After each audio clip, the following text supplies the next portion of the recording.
Buenas noches, Dios os bendiga. Desearos tanto de parte de la Vane como también de mi persona, desearos las más ricas bendiciones, saludaros a todos con un abrazo muy cariñoso. Sabéis que tanto la Vane como yo os queremos muchísimo, que el Polígono sois una iglesia que os habéis quedado marcados a fuego. Han pasado ya años, yo pensaba antes de estar en la iglesia, pensaba y decía, bueno, cuando yo estuve, tenía niñas y niños en la escuela dominical que la estaba llevando el hermano Pancho, y hoy algunos de ellos ya están incluso casados, así que ya han pasado unos años, pero para mí es un gozo tremendo el poder estar, aunque sea por aquí, el poder estar con vosotros. Como no, también al pastor agradecerle esa oportunidad, esa confianza, a mi amigo, mi hermano José, y a sus compañeras, a sus niñas, a sus niños, desearles a toda su casa las más ricas bendiciones. Bueno, yo tengo un tema que tocar en esta tarde, en esta noche, perdón. El hermano Pancho me llamaba el otro día y me transmitía un sentir. Y, y bueno, el hermano me hablaba de un tema concreto. Esto más que una predicación es un estudio. La predicación es más dinámica, el estudio lleva más datos y a veces es más pesado, pero al mismo tiempo enriquece también el estudio. Es bueno de vez en cuando tomar tiempo para el estudio porque enriquece a la vida santa de un cristiano. El hermano con mucho cariño ponía maestro bíblico. Yo prefiero llamarme monitor, ese nombre me se queda muy grande, pero sí vengo con la confianza de que es Dios quien va a obrar. Y mi deseo es que sea el Espíritu Santo el que venga enseñándonos. Yo le digo a mis candidatos, los que el Señor me está permitiendo enseñarles, que, que siempre busquen que sea el Espíritu Santo el que hable a través de mí. Y les incito mucho a la oración, porque las personas, los maestros como personas, podemos enseñar teología, pero la palabra de Dios únicamente la enseña el Espíritu Santo. Por eso es tan importante hacerlo todo bajo la oración, que todo lo que hagamos esté regado por la oración para que sea el Espíritu Santo el que obre. Yo sé que ha sido todo presentado, así que voy a ir directamente al tema. Y me pedían que tocase el tema sobre la función y sobre la organización de la iglesia. Pero antes de hablar de la función, que sería, en definitiva, el sinónimo adecuado sería la misión de la iglesia. La iglesia tenemos una misión y esa es la función que desempeñamos. Pero antes de entrar a, a la misión, tenemos que hablar de que la iglesia primero tiene un carácter y después tiene un propósito. ¿Qué es la iglesia? Vamos a hacer una mirada a la cosmovisión de la doctrina, es decir, a una visión global. ¿Qué es la cosmovisión de la iglesia? ¿O qué es la cosmovisión de la doctrina de la iglesia? Pues hemos de entender que la iglesia no es una organización formada por el hombre. Ni siquiera la iglesia, esto es importante, ni siquiera la iglesia es una organización formada por hombres. La iglesia es un organismo vivo que por medio del Espíritu Santo, hombres, y aquí está el misterio, hombres y mujeres, formamos el cuerpo místico de Cristo. Por eso quiero repetir, la iglesia no es una organización cristiana, la iglesia es un organismo vivo que representa al cuerpo de Cristo. Y esto es la cosmovisión que tenemos que tener muy claro, porque ningún miembro de la iglesia puede ser parte de la iglesia si primero no ha nacido de nuevo. Y al nacer de nuevo se convierte en un miembro del cuerpo místico de Cristo. La palabra miembro, en su etimología, quiere decir parte o porción de un todo. Por tanto, el miembro cuando nace de nuevo, solo cuando nace de nuevo, forma parte de la iglesia. Hemos de entender que en esa cosmovisión hemos de entender que Dios nos ha llamado no solamente a tener relación con Él de manera individual, sino muy importante, de tener relación con Él por medio de ser parte de la iglesia. Lo más importante que el cristiano tiene que entender es que ha sido llamado para darle la gloria de Dios. Pero segundo, que no puede darle la gloria de Dios si no tiene unidad con su iglesia. Es imposible, porque tenemos que tener relación con Dios primeramente, pero segundo y muy importante, tener relación con nuestra iglesia. Por tanto, esta es la cosmovisión. Ahora vamos a ir al propósito, que es diferente a la misión. Nosotros debemos entender que el propósito es una cosa y la misión es otra, aunque parezca lo mismo, pero es muy diferente. El propósito es la razón de la iglesia, es decir, el propósito es que el por qué hacemos las cosas. ¿Cuál es el propósito de la iglesia? La misión es qué cosas hacemos. Vuelvo a repetir porque quiero que quede esto claro para poder entrar después en materia. El propósito de la iglesia es la razón de la iglesia, el por qué estamos haciendo las cosas. Y la misión es qué cosas debemos hacer y qué cosas estamos haciendo, que ahí entraremos en la organización. Por tanto, ¿cuál es el propósito de la iglesia? El propósito de la iglesia lo dice muy claramente en el versículo 19 de Efesios 3, todos aquellos que puedan, Efesios 3, 19 en adelante. Y conocer el amor de Cristo que excede a todo conocimiento, para que seáis llenos de toda la plenitud de Dios. La iglesia está llamada a ser llena del Señor. Nosotros hemos nacido de nuevo, pero hay otra parte y es un mandamiento que debemos ser llenos del Espíritu. Y aquel que es poderoso para hacer todas las cosas, mucho más abundante de lo que pedimos, entendemos, según el orden que actúa en nosotros. Y noten lo que dice: a Él sea la gloria en la iglesia, en Cristo Jesús. Por tanto, ¿cuál es el propósito de la iglesia? El propósito de la iglesia es que Dios reciba la gloria. Ese es el propósito, es el fondo, es el porqué, es la razón de ser de la iglesia. Que Dios reciba la gloria por medio de su iglesia. Quizá alguno diga, bueno, el propósito es salvar almas. Quiero decirte que no, que eso es parte de la misión. Me gustaría que esto quedara claro, para que tuviésemos una visión de lo que realmente tiene que haber en nuestro corazón. Porque el por qué hacemos las cosas es muy importante para que nuestra misión prospere, para que la función que desempeña la iglesia tenga un sentido y llegue a un buen puerto. Yo me gustaría usar las palabras más sencillas de manera que se pudiese entender. Y vamos a leer en Efesios 4, los que quieran compartir la lectura conmigo, porque siempre es bueno que seamos dogmáticos, es decir, que seamos muy bíblicos en lo que decimos. Yo es algo que intento transmitir cuando enseño la palabra a mis candidatos, y se lo digo, intentar ser exegéticos para poder sacar después la hermenéutica, es decir, intentar ser siempre muy bíblicos a la hora de predicar la palabra. Por tanto, vamos a ir a Efesios 4 para que sea la misma Biblia quien venga corroborando lo que vamos a hablar en esta noche.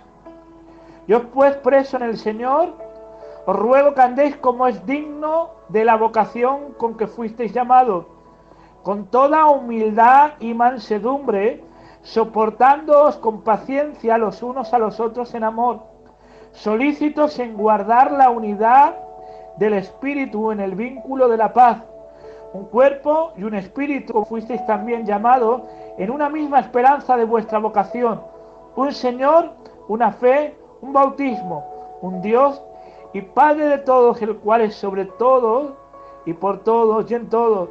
pero a cada uno de nosotros fue dada la gracia conforme a la medida del don de Cristo, por lo cual dice, y noten, es precioso, subiendo a lo alto llevó cautiva la cautividad y dio dones a los hombres, y eso subió, que sino que también había descendido primero a las partes más bajas de la tierra. El que descendió es el mismo que también subió por encima de todos los cielos para llenarlo todo. Aquí está hablando del sumo sacerdocio de Cristo. Y él mismo constituyó a unos apóstoles, a otros profetas, a otros evangelistas, a otros pastores y maestros, a fin de perfeccionar a los santos para la obra del ministerio, para la edificación del cuerpo de Cristo, para que todos lleguemos a la unidad de la fe y del conocimiento del Hijo de Dios, a un varón perfecto, a la medida de la estatura de la plenitud de Cristo, para que ya no seamos niños fluctuantes, llevados por doquiera de donde viento de doctrina, por estratagemas de hombres que para engañar emplean con astucia las artimañas del error, sino que siguiendo la verdad en amor, crezcamos en todo en aquel que es la cabeza, esto es Cristo, de quien todo el cuerpo, bien concertado y unido entre sí, por todas las coyunturas que se ayudan mutuamente según la actividad propia de cada miembro, recibe su crecimiento para ir edificándose en amor. Precioso el texto, he querido leerlo la gran mayoría para que viésemos por la palabra del Señor lo que nos habla acerca de la misión de la iglesia. Efesios 1, 2 y 3 comienza a hablarnos de la parte teológica para después hablarnos de la parte práctica de la iglesia, que es el 4, el 5 y el 6. El apóstol Pablo quería enseñarle a la iglesia, o a las iglesias de Éfeso, perdón, a las iglesias, al conjunto de las iglesias de Éfeso, quería enseñarle lo importante que era vivir como iglesia y llevar a cabo esa misión de iglesia. El por qué es porque Éfeso era una iglesia con muchos problemas a su alrededor, una iglesia donde tenía que convivir con unos ciudadanos. La provincia de Éfeso era una provincia pagana, con mucho pecado, donde había mucho pecado de inmoralidad, una inmoralidad incluso aberrante, que no voy a hablar por respeto. Había también mucho pecado en cuanto a brujería y ocultismo. Todo el mundo esotérico. También era una provincia donde se practicaba mucho la magia, y también era una ciudad donde buscaban mucho, una provincia, perdón, donde buscaban mucho las filosofías, es decir, había mucho humanismo. De hecho, también querían los judíos judaizar las iglesias, y el apóstol Pablo tiene que hablar en esta carta lo que es la iglesia y lo que vamos a tocar en esta tarde, en esta noche, y la misión que tiene la iglesia. Hemos dicho que para ser parte de la iglesia hay que nacer de nuevo. En ese momento nos convertimos en miembros de un cuerpo con una función que debemos desempeñar.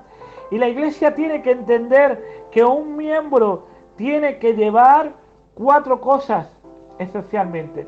Para eso tendríamos que irnos a Hechos 2. Si puedes acompañarme, leemos en Hechos 2 cuando habla de la iglesia primitiva.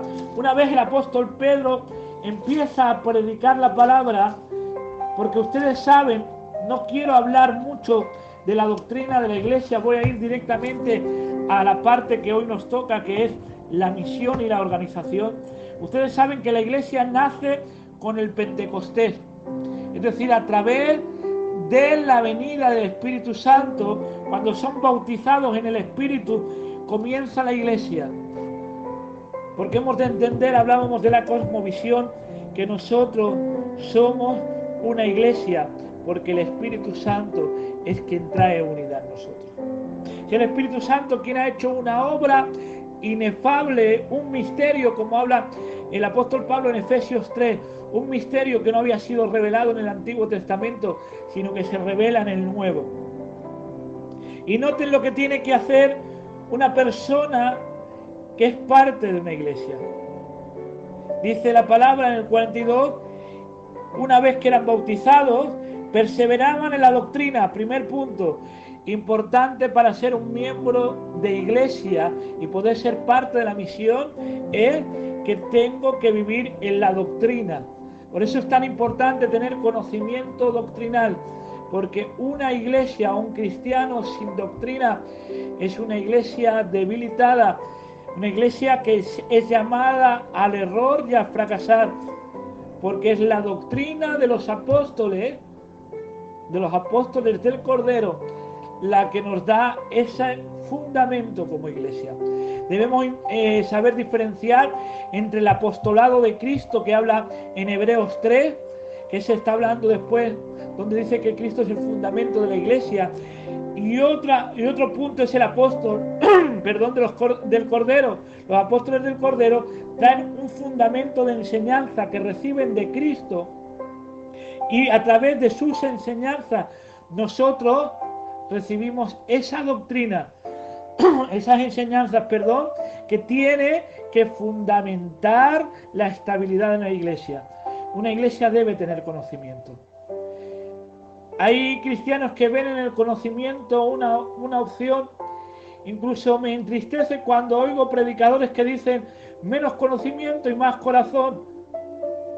Es una frase que no está bien dicha, porque realmente el cristiano y muchos más los ministerios tenemos que tener conocimiento igual que sentimiento por la obra. No estoy hablando que todos han de ser maestros, porque eso es un don que Dios da, después lo tocaremos, pero sí tiene que haber un conocimiento. Segundo, la comunión unos con otros. El que realmente se ha convertido y ha habido un nacimiento de nuevo, hay un sentimiento intrínseco que le lleva a tener comunión con sus hermanos. Si no tenemos esa afinidad, ese deseo de estar con nuestra iglesia, hermanos, debemos examinarnos, porque hay un problema en nuestras vidas. Porque un miembro de iglesia de desear tener comunión con los hermanos. Y la palabra comunión, la palabra comunidad, quiere decir cuando un conjunto de personas tienen un mismo sentir y un mismo pensar. Cuando se unen en lo que hablábamos antes, en el propósito. ¿Qué propósito tenemos? Cuando el propósito de la iglesia es el mismo, y vuelvo a repetir que el propósito de la iglesia es que Dios sea exaltado y glorificado, es que Él reciba la gloria, es que Él reciba la honra. Cuando ese propósito nos une, más que un humanismo, porque algo que tenemos que tener en este tiempo tan peligroso es intentar salvar a la gente por medio de un sentimiento humano. Nosotros debemos llevarlos a Cristo, y que sea la cruz quien convenza a través del Espíritu Santo, y quien puedan ser atraídos y por tanto convertidos de una manera genuina, porque solamente es el Espíritu Santo quien puede hacer la obra de conversión, de regeneración y santificación en nosotros. Por tanto, el cristiano tiene un sentimiento de unidad, de comunión, es decir, de vivir en el propósito, de ser parte del propósito.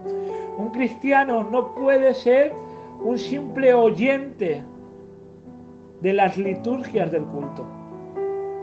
Un cristiano no puede venir a la casa, al culto, ahora no tenemos culto, ahora tenemos el sello, pero no puede sentarse, escuchar el ratito del sello y no ser partícipe del llamado que tiene la iglesia, de la misión que tiene la iglesia. Este es uno de los requisitos, tener comunión los unos con los otros. Tercero, el partimiento del pan, es decir, el deseo también de compartir, de hacer mío lo tuyo y lo tuyo hacer lo mío, para que lloremos con el que llora, para que riamos con el que ríe y compartamos pan con el hambriento, de manera como dice la palabra, que todos los tenían en común. Compartían el partimiento del pan. Y cuarto, y quizás sea una parte esencial para poder llevar a cabo estas tres cosas, es la oración. Sin oración, hermanos, la iglesia no puede vivir, no puede existir. Una iglesia que no ora, una iglesia que no busca a Dios, una iglesia que no intercede, una iglesia que no ruega, que no clama, es una iglesia que no puede avanzar en el propósito, porque debemos entender que esta obra la hace el Espíritu Santo. Y la oración es una parte esencial para que en nosotros se vivifique la obra del Espíritu y para que en la iglesia también se vivifique la obra del Espíritu. Vamos a entrar ya en materia porque no quiero ser muy largo. Una vez hemos entendido las obligaciones de un miembro, ahora vamos a hablar de la obligación que tiene la iglesia como misión. ¿Qué misión tenemos la iglesia? La iglesia tenemos una de ellas, quizás la más conocida, el predicar la palabra del Señor, el ser embajadores del reino, el ser cartas escritas. Hemos de entender que la iglesia tiene una misión y es predicar el evangelio, porque predicando el evangelio y salvando almas cumplimos con el propósito, y es que Dios reciba la gloria, es que Dios sea engrandecido, porque el propósito de Dios es que muchas almas vengan al conocimiento de la verdad. Y este propósito nos va a llevar a desarrollar la misión, que prediquemos la palabra del Señor.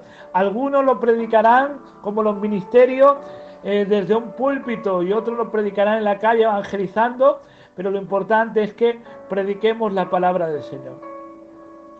Otra de las cosas que tiene que hacer la iglesia es intentar llenar la gloria de Dios este mundo. Este mundo es verdad que es de Satanás, que el Señor lo reprenda, pero nosotros debemos entender que mientras estemos aquí en la tierra, somos llamados a ser luz en medio de las tinieblas, somos llamados a ser columna y baluarte de la verdad, somos llamados a ser parte no solamente de la obra espiritual de predicar el evangelio, sino también de llenar la gloria de Dios a través de nuestro testimonio, a través de nuestro hacer diario, a través de nuestras virtudes, a través de lo que nosotros somos como iglesia. También como iglesia tenemos que tener una autoridad en la tierra para ejercer la voluntad de Dios, y esto entra dentro del ámbito ministerial. El ministerio estamos llamados a atar y a desatar en el nombre de Jesús, sabiendo siempre que por la dirección del Espíritu Santo vamos a constituir la voluntad de Dios donde el Señor nos plante. Por tanto, esos son los llamados y ministerios de la iglesia, a hacer una obra no solamente de evangelismo, sino también una obra social, una obra que impacte al mundo a través de nuestras vidas, porque la iglesia tiene que tener un estilo de vida. La iglesia debe perseverar, la iglesia debe tener unidad, la iglesia debe tener oraciones, la iglesia tiene que tener una vida de consagración para que el propósito de Dios se cumpla. Si no hay esta misión, si no tenemos claro esta misión, que no solamente somos llamados a asistir a los cultos, que somos llamados, realmente tenemos una misión, y ser luz en medio de las tinieblas, ser real sacerdocio, ser nación santa.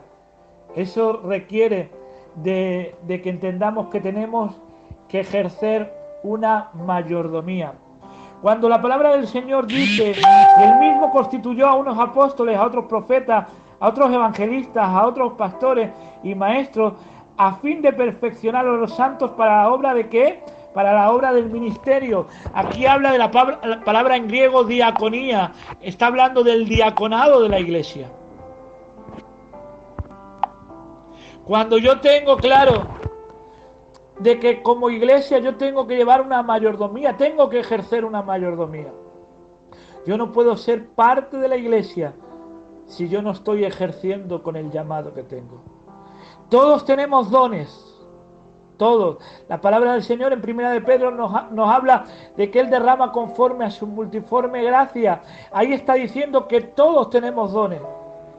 Y esos dones el Señor nos los ha puesto a cada uno de aquellos que hemos nacido de nuevo para que ejerzamos un lugar dentro de la iglesia.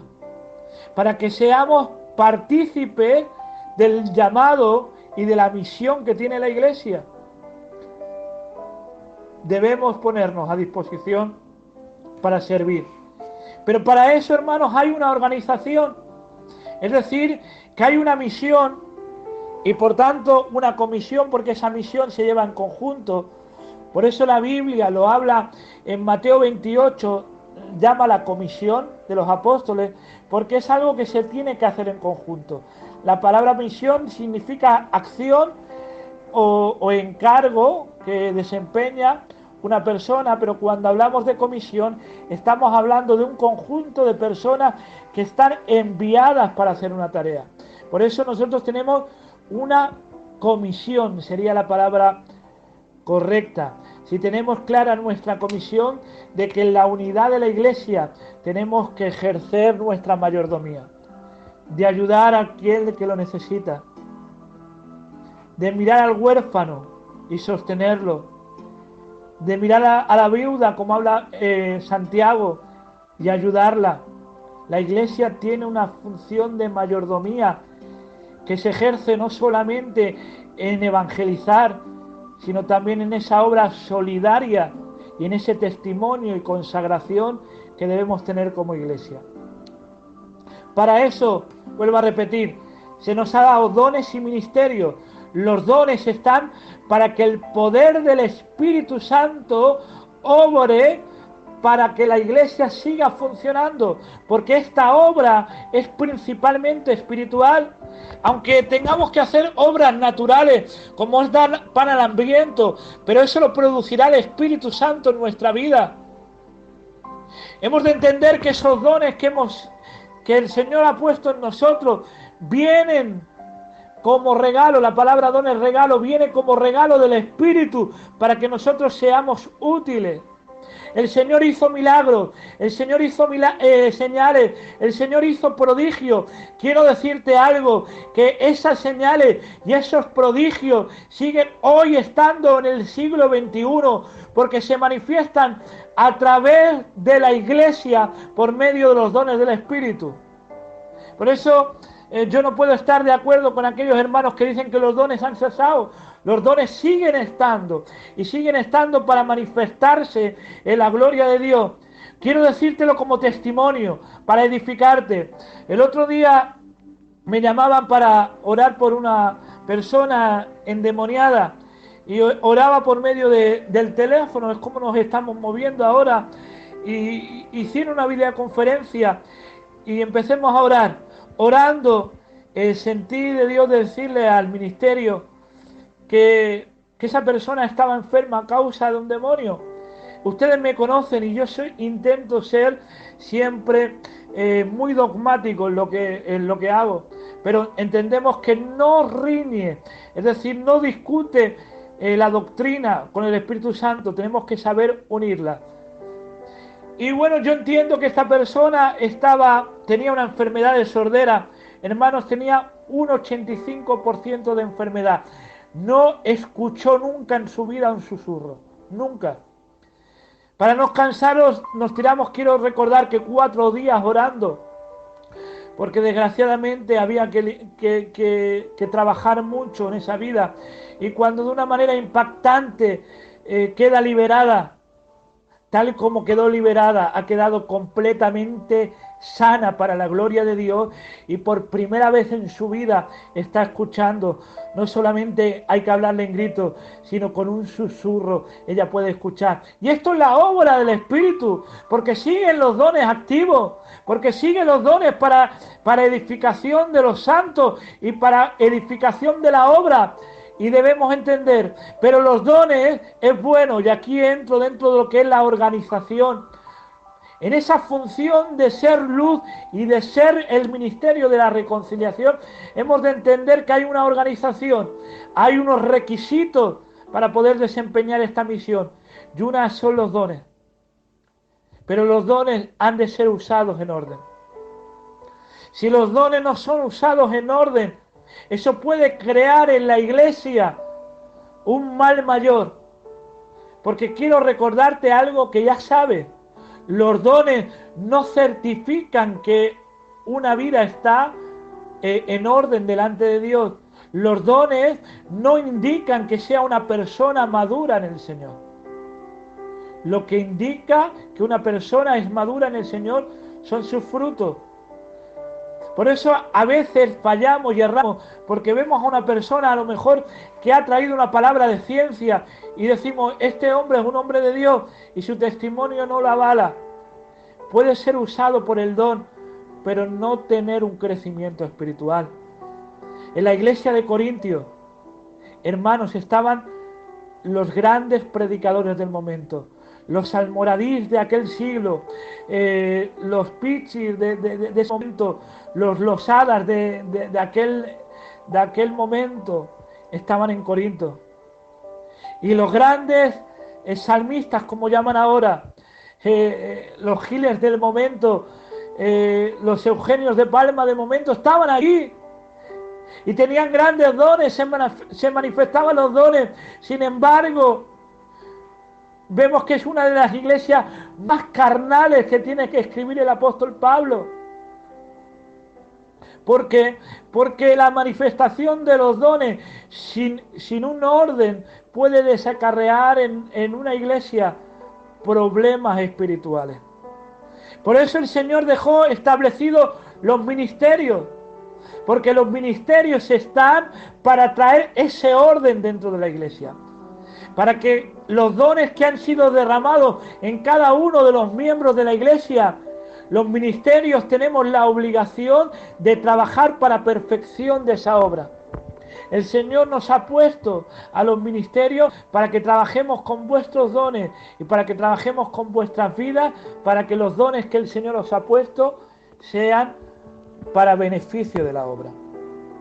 Quizá tengas un don muy grande, pero necesites, te lo digo con cariño, necesites madurez espiritual.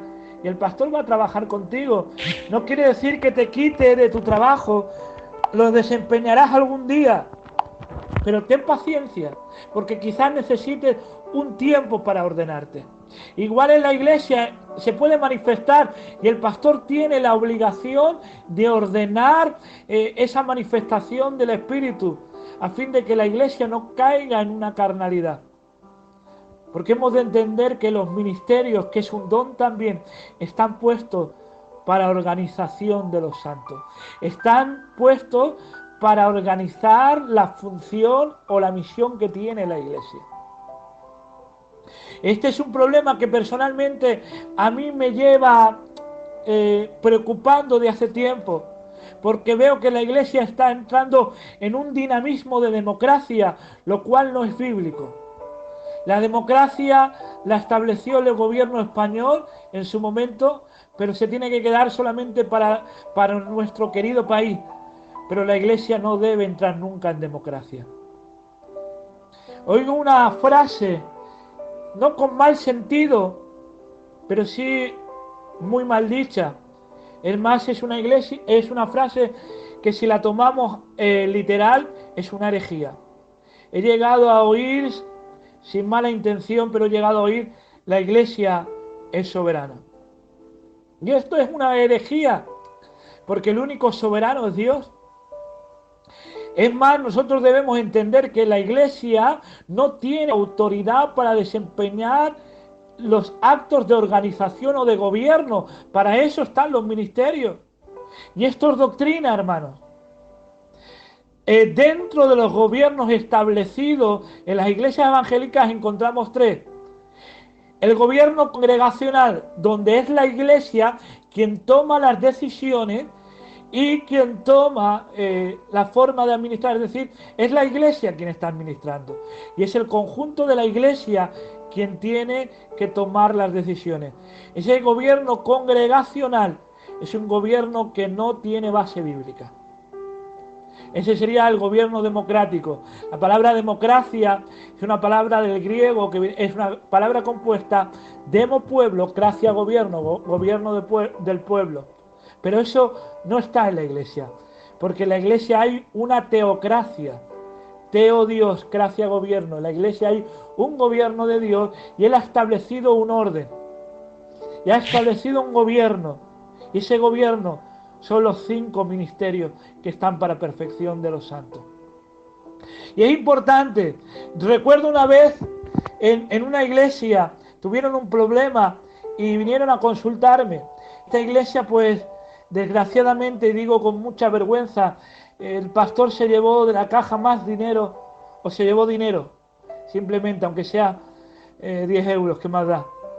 Y se llevó mucho dinero.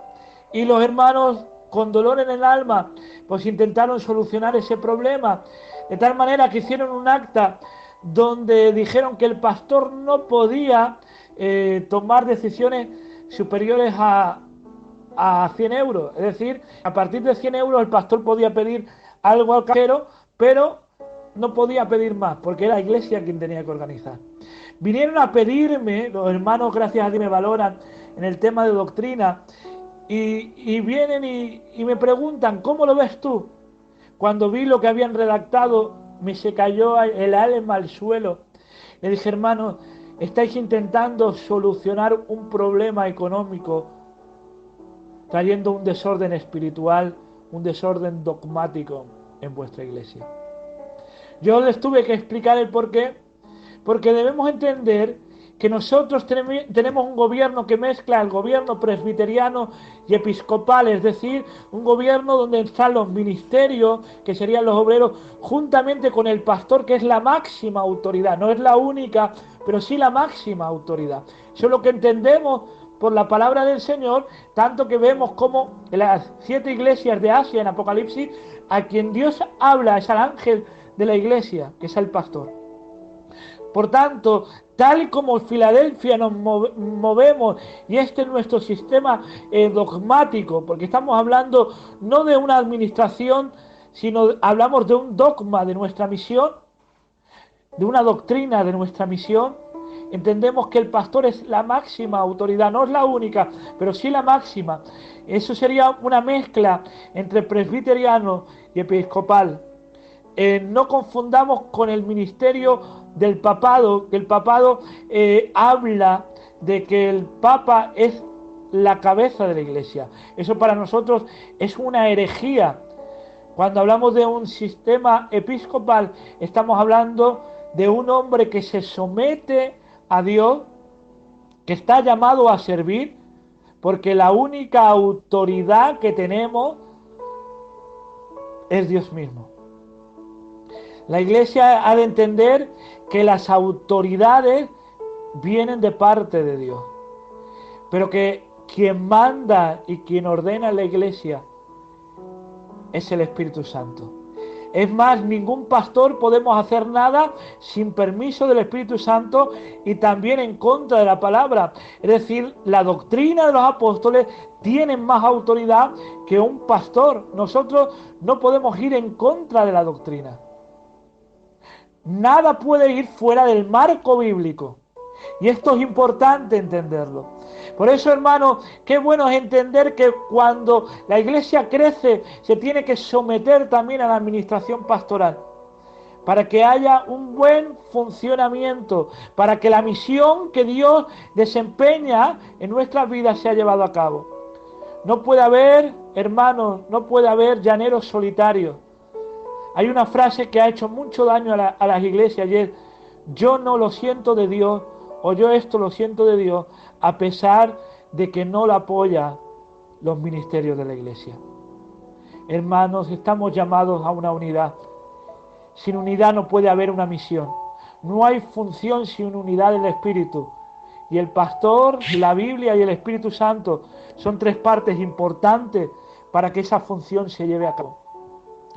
Tanto es que este es uno de los problemas de la apostasía, donde habla en Judas capítulo, bueno, tiene solo un capítulo, versículo 11, habla ahí de que uno de los síntomas de la apostasía será que la iglesia vendrá a la contradicción de Coré, dice en el versículo 11.